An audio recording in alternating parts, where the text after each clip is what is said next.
Hello friends, வணக்கம் and welcome to கோமூஸ் kitchen. நாம் இன்றைக்கி பார்க்க போகிற ரெசிபி ஆடி பெருக்கு ஸ்பெஷலில் புளியோதரை இன்றைக்கி பார்க்க போகிறோம்.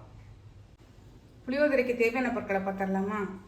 மல்லி 1 டீஸ்பூன், உளுந்தம்பருப்பு 1 டீஸ்பூன், கடலைப்பருப்பு 1 டீஸ்பூன், அரை டீஸ்பூன் வெந்தயம், அரை டீஸ்பூன் மிளகு, 1 டேபிள் ஸ்பூன் அளவு எள்ளு. வெள்ளை எள்ளு, கருப்பு எள்ளு எதுனா நீங்கள் எடுத்துக்கலாம். இங்கே தாளிக்கிறதுக்கு வரமிளகா, இதில் அந்த வறுத்து அரைக்கிறதுலேயும் ஒரு 3 மிளகா போயிடும். தாளிக்கிறதுக்கு 2 மிளகாய், கொஞ்சம் கருவேப்பிலை, ஒரு அரை டீஸ்பூன் உளுந்தம்பருப்பு, அரை டீஸ்பூன் கடலைப்பருப்பு, நிலக்கடலைப்பருப்பு 1 டேபிள் ஸ்பூன் அளவு.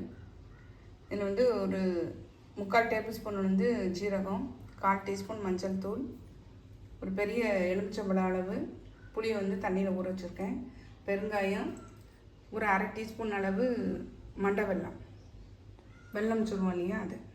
இது தேவை வடித்த சாதம். புளியோதரை பொடி ரெடி பண்ணிடலாம். அதுக்கு ஒரு பேன் போட்டிருக்கேன். பேனில் மல்லி 1 ஸ்பூன்,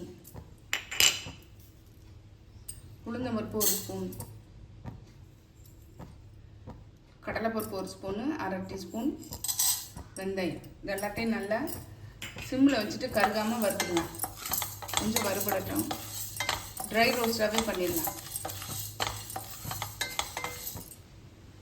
நல்லா வறுபட்டுச்சு பாருங்கள். நம்ம இந்த ஸ்டேஜில் மிளகா வத்தல் சேர்த்துக்கலாம்.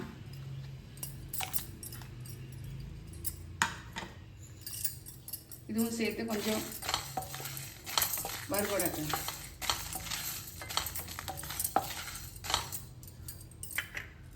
இது கூட இந்த அரை டீஸ்பூன் மிளகும் எள்ளும் கடைசியாக தான் சேர்க்கணும், இல்லைன்னா சீக்கிரமே கருது. எள்ளு படப்படன்னு வெடித்த உடனே நம்ம ஆஃப் பண்ணிடலாம். இந்த பாருங்க வெடிக்க ஆரம்பிச்சிருச்சு. நம்ம இப்போ இதை ஆஃப் பண்ணிடலாம். ஜீரகத்தையும் இதில் போட்டு லைட்டாக வறுத்துக்கலாம். இதையும் நல்லா ஆற விட்டுறலாம். அதில் ஏற்கனவே இதில் கொட்டி ஆற விட்டுறலாம். இப்போ இதே பேனை போட்டுடலாம். போட்டுட்டு ஒரு 4 டேபிள் ஸ்பூன் எண்ணெய் விட்டுக்கலாம்.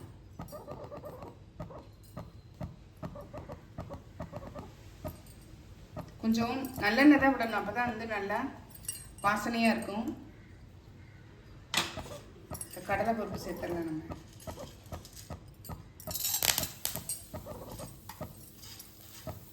கடலைப்பருப்பு, உளுந்தம்பருப்பு நல்லா சிம் பண்ணி வச்சுக்கலாம்.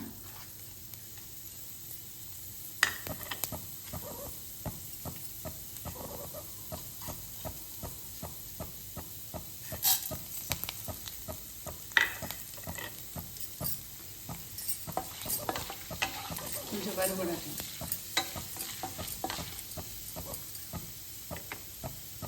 மிளகா வத்தலை கிள்ளி சேர்த்துக்கலாம். ஏற்கனவே அதில் வேறு மிளகா வத்தல் சேர்த்துக்கோ, அதனால கொஞ்சம் பார்த்து சேர்த்துக்கோங்க உங்கள் காரத்துக்கு தகுந்த மாதிரி. கருவேப்பிலையும் சேர்த்துடலாம்.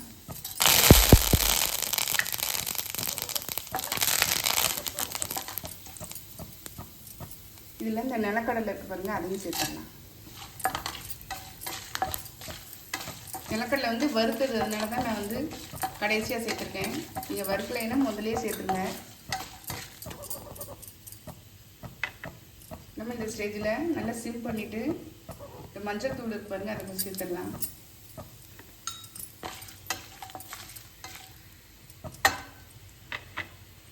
புளியை நல்லா கரைச்சி ஊற்றிக்கலாம். புளி கரைச்சி ஊற்றிடலாம்.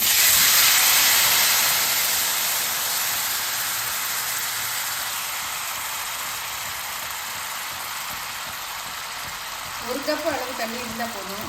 நல்லா இது கொதிச்சு சுண்டட்டும். காமிக்கிறேன். இந்த கொஞ்சம் உப்பு சேர்க்கணும். கல் உப்பு தான் சேர்க்குறேன். கொஞ்சமாக சேர்த்துக்கோங்க, அப்புறம் நம்ம வேணும்னா அப்புறம் கூட சேர்த்துக்கலாம். நல்லா கொதிச்சு திக் ஆகட்டும். இதுக்குள்ளே நம்ம அந்த மசாலாவை வறுத்து வச்சுருக்கிறத அரைச்சிட்டு வந்துடலாம். இந்த மிக்ஸி ஜாரில் மாற்றி அரைச்சிட்டு வந்துடுறேன். அது கொதிச்சு இதாகட்டும், சுண்டட்டும். நல்லா சுண்டி இதாகிடுச்சு பாருங்கள், திக்காயிடுச்சு. எண்ணெயெல்லாம் நல்லா பிரிஞ்சு வந்துச்சு பாருங்கள். நம்ம இந்த ஸ்டேஜில் வந்து பெருங்காயம் சேர்த்துக்கலாம்.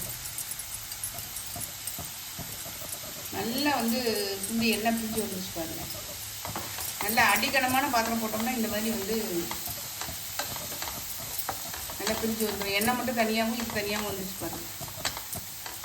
கடைசியாக நம்ம இந்த வெல்லம் இருக்கு பாருங்க, மண்டை வெல்லம், அதை வந்து புளிப்பு எரிப்பெல்லாம் எடுக்கிறதுக்காக நம்ம வந்து என்ன அந்த வெல்லத்தை வந்து சேர்த்துக்கலாம்.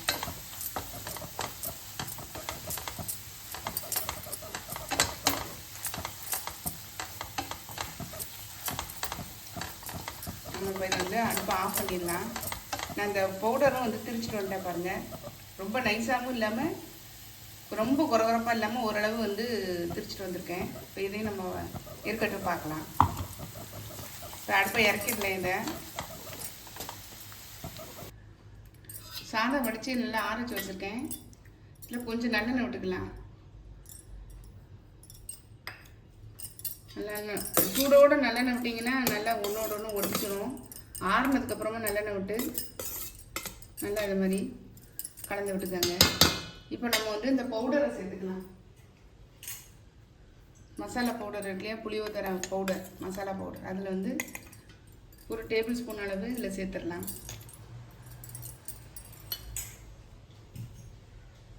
இப்போ நம்ம புளியோதரை பேஸ்ட் இருக்கு இல்லைங்களா, இந்த தொக்கு பண்ணோம் இல்லையா, இதில் இருந்து நம்ம இதை எடுத்து போட்டுக்கலாம்.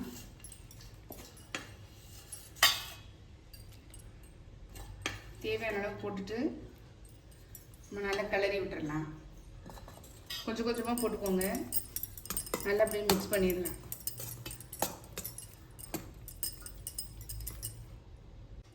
நல்லா கிளறி விட்டேன் பாருங்கள். நம்மளுடைய புளியோதரை பாருங்கள் நல்லா மணக்க மணக்க சூப்பராக ரெடி ஆயிடுச்சு. டேஸ்ட்டு வந்து செம்மையாக இருக்குது. நம்ம பொடிச்சு வச்ச அந்த பவுடர் வந்து மிக்சர் இருக்குது பாருங்கள். இதை வந்து நீங்கள் ஸ்டோர் பண்ணி வச்சிங்கன்னா இன்னொரு நாள் நீங்கள் செய்யும்போது பயன்படுத்திக்கலாம். இந்த மாதிரி இந்த பவுடரு இந்த இதெல்லாம் வந்து 2 மாதம் ஆனாலும் கெடாமல் இருக்கும். கண்டிப்பாக ட்ரை பண்ணி பாருங்கள். நம்மளுடைய புளியோதரை பாருங்கள், கோயில் புளியோதரை மாதிரி இருக்குது. டேஸ்ட்டு செமையாக இருக்குங்க. கோயிலில் சாப்பிட்ற மாதிரியே இருக்குது. கண்டிப்பாக ட்ரை பண்ணி பாருங்கள். ட்ரை பண்ணி பார்த்து கமெண்ட்டில் சொல்லுங்கள். லைக் பண்ணுங்கள், ஷேர் பண்ணுங்கள், சப்ஸ்கிரைப் பண்ணுங்கள். பக்கத்தில் உள்ள பெல் ஐக்கானை கிளிக் பண்ணுங்கள். நாளைக்கு வேறு ரெசிபியில் உங்களை சந்திக்கிறேன். பை. தேங்க்யூ.